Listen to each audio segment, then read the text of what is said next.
4, 3, 2, 1. Cue music. This is Movies First with Alex First. Life is not black or white. Pun totally intended. Inevitably, there are shades of grey.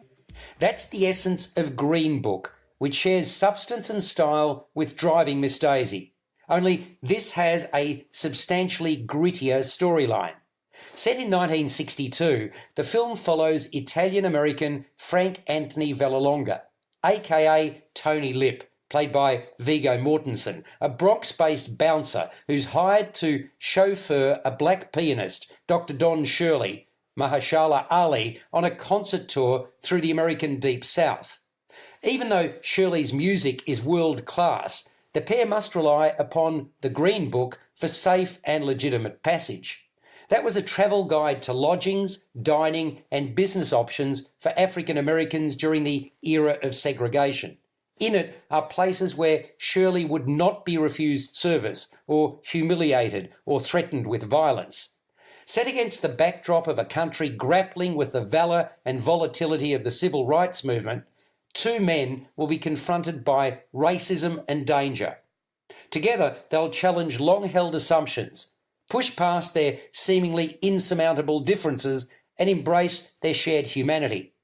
What starts as a 2-month journey of necessity will establish a friendship that will endure for the rest of their lives. The discrepancy between racial profiling and talent couldn't be greater than what it is at the heart of this picture.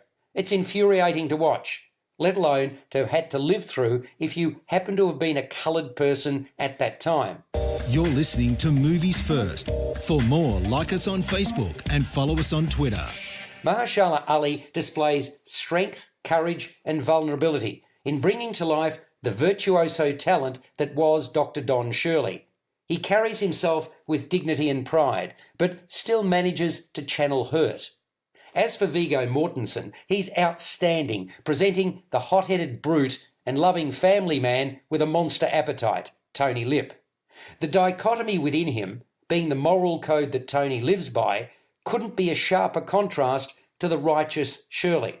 The latter is well-educated and bred, while the former is streetwise, crude and loyal to a fault. Of course, it quickly becomes clear that both have a lot to learn from the other. Linda Cardellini, who played in Brokeback Mountain, shines when called upon to do so as Tony's loving wife, Dolores. The story is beautifully shot by Sean Porter, 20th Century Women, and realised by Peter Farrelly, Movie 43, who also happens to be one of the three writers. Known for his comedic work, Farrelly moves into drama with comedic overtones in Green Book and shows he has what it takes to make it work. The period detail is mighty impressive. Green Book unashamedly pulls at the heartstrings with outrage, humour and heart. It's one of the year's early contenders for must-see films and scores an 8.5 out of 10. You've been listening to Movies First with Alex First. Subscribe to the full podcast at Stitcher and iTunes or your favourite podcast distributor. This has been another quality podcast production from Bytes.com.